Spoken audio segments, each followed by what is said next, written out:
तो निकाय चुनाव की हार के बाद अब सियासी दलों के भीतर एक्शन का दौर शुरू हो गया है। बसपा ने तो जिम्मेदारी तय करके अपने नेताओं पर गाज गिरानी भी शुरू कर दी है, तो भाजपा ने भी साफ कर दिया है कि अपनी जिम्मेदारी में लापरवाही बरतने वालों पर कार्रवाई हो सकती है।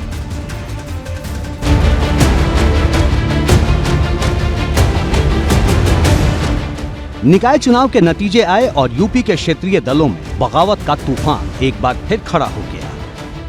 जिस मेरठ में बसपा ने 2017 में नगर निगम पर कब्जा किया था, वहां बसपा इस बार चौथे नंबर पर पहुंच गई। नतीजा ये हुआ कि पार्टी ने अपने मजबूत कार्यकर्ताओं पर ही एक्शन लेना शुरू कर दिया।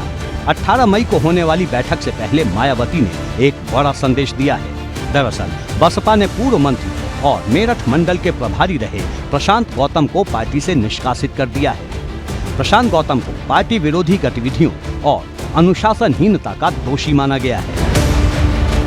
मायावती की इस कार्रवाई से साफ है कि वो लखनऊ में होने वाली बैठक से पहले बड़ा संदेश देने की कोशिश कर रही हैं। ये संदेश ऐसे नेताओं के लिए है जो पार्टी के लिए मजबूती से काम नहीं कर रहे। प्रशांत गौतम के निष्कासन से मेरठ ही नहीं, पश्चिमी यूपी के बसपा नेताओं में खलबली मची है। सवाल ये पूछा जा रहा है कि अब अगला नंबर किसका है। जो माननीय बहन जी का आदेश हो वो हमें मान्य है और कार्रवाई की तो अभी समीक्षा चल रही है। जो भी माननीय बहन जी का आदेश होगा वो हमें स्वीकार होगा। अच्छा, वो स्वीकार होगा। किस वजह से कार्रवाई की गई है? अभी इतना डिटेल में जानकारी नहीं है, लेकिन अभी समीक्षा चल रही है। तो अभी माननीय बहन जी ने 18 तारीख को मीटिंग बुलाई है। जो भी समीक्षा होगी उस आधार पर माननीय बहन जी हमको बताएंगे। प्रशांत गौतम को बसपा ने पार्टी से क्यों निकाला, ये समझना भी जरूरी है। दरअसल 2017 के निकाय चुनाव में बसपा के टिकट पर सुनीता वर्मा महापौर बनी थी। बसपा को यहाँ करीब 2,38,000 वोट मिले थे और दलित मुस्लिम गठबंधन के सहारे बसपा की नैया पार लगी थी। लेकिन 2023 में बसपा का ग्राफ इतना गिर गया कि दलित मुस्लिम गठजोड़ उनसे बिखर कर रह गया। जीत तो दूर, बसपा प्रत्याशी हशमत मलिक की जमानत तक जब्त हो गई। पार्टी को सिर्फ 54,000 ही वोट मिले और वो चौथे नंबर पर पहुंच गई। इतना ही नहीं, 2017 में बसपा के 25 नगर निगम पार्षद जीते थे, लेकिन इस बार ये संख्या घटकर सिर्फ 6 रह गई। मायावती के गुस्से की वजह ये भी है कि ओवैसी की पार्टी AIMIM दूसरे स्थान पर पहुंच गई। यानी ओवैसी ने मेरठ में मजबूती से मायावती का रास्ता रोक दिया और 1,28,000 वोट लेकर मायावती ही नहीं सबको चौंका दिया। AIMIM जीत भले न पाई हो, लेकिन अपनी हार में भी वो भविष्य की जीत तलाश रही है। देखिए, ये तो जनता जनार्दन है और जनता जब एक बार किसी को चुन लेती है और उसके बाद जो चुनाव जीत करके आवाम के लिए जो पार्टी काम नहीं करती, उसके नुमाइंदे काम नहीं कर पाते हैं, जनता उन्हें नकार देती है। ऐसे इस चुनाव में हुआ। 5 साल पहले BSP की कैंडिडेट जीती, वो BSP को छोड़ी, सपा में भागी, काम भी नहीं किया। आवाम ने उनको ठुकरा दिया और ठुकरा करके आवाम ने ये बता दिया कि हमें हमारे बीच में उन लोगों की हरगिज़ ज़रूरत नहीं है।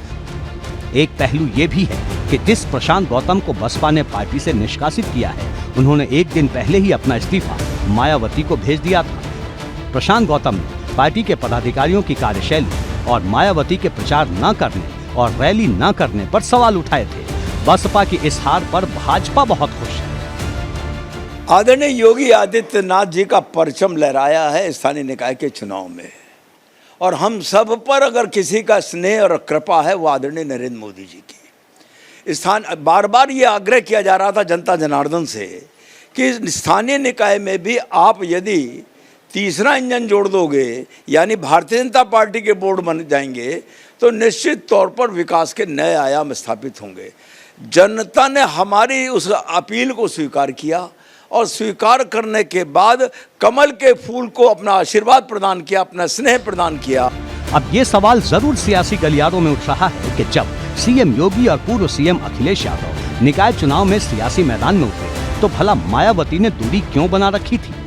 हार के पीछे मायावती का प्रचार अभियान और रैली न करना एक बड़ी वजह मानी जा रही है। ये बात अलग है कि अब मायावती अपने नेताओं पर कार्रवाई का चाबुक चलाकर ये संदेश दे रही हैं कि मजबूती से 2024 की तैयारी में जुट जाओ, नहीं तो पार्टी से बाहर कर दिए जाओगे। ये बात भी साफ है कि अब तक समाजवादी पार्टी और भाजपा से सियासी जंग लड़ने वाली मायावती को अब ओवैसी की पार्टी से भी दो हाथ करने पड़ेंगे।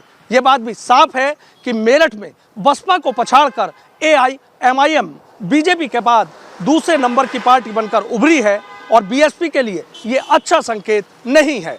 वीडियो जर्नलिस्ट सतेंद्र सिंह के साथ सनुज शर्मा, ABP गंगा, मेरठ।